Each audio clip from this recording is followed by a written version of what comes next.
straat. Het perfecte weer om bruin te worden. Nee, dat gaat toch niet, dat je er toch alleen maar uit. Ga jij lekker zandkasteel bouwen of zo? Zal ik doen?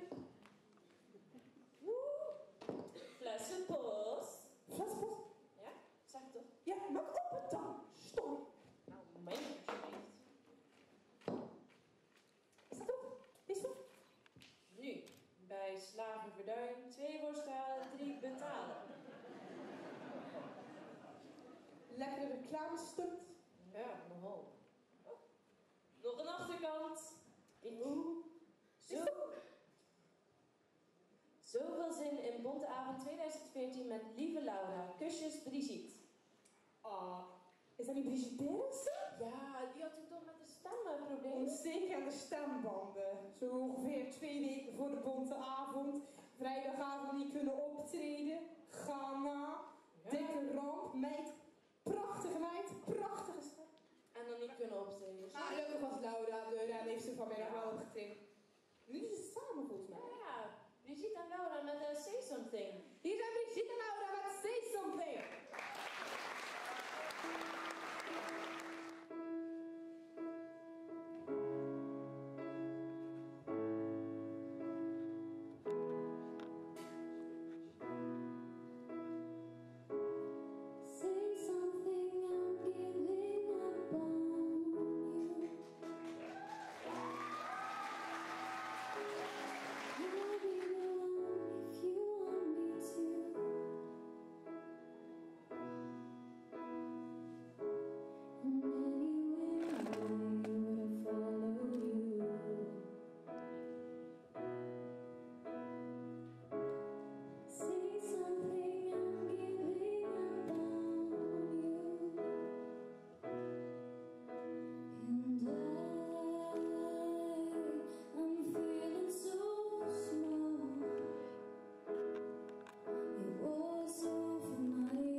presentatie heb ik net gezegd dat ik niet zo goed kon zingen vanavond door mijn stem.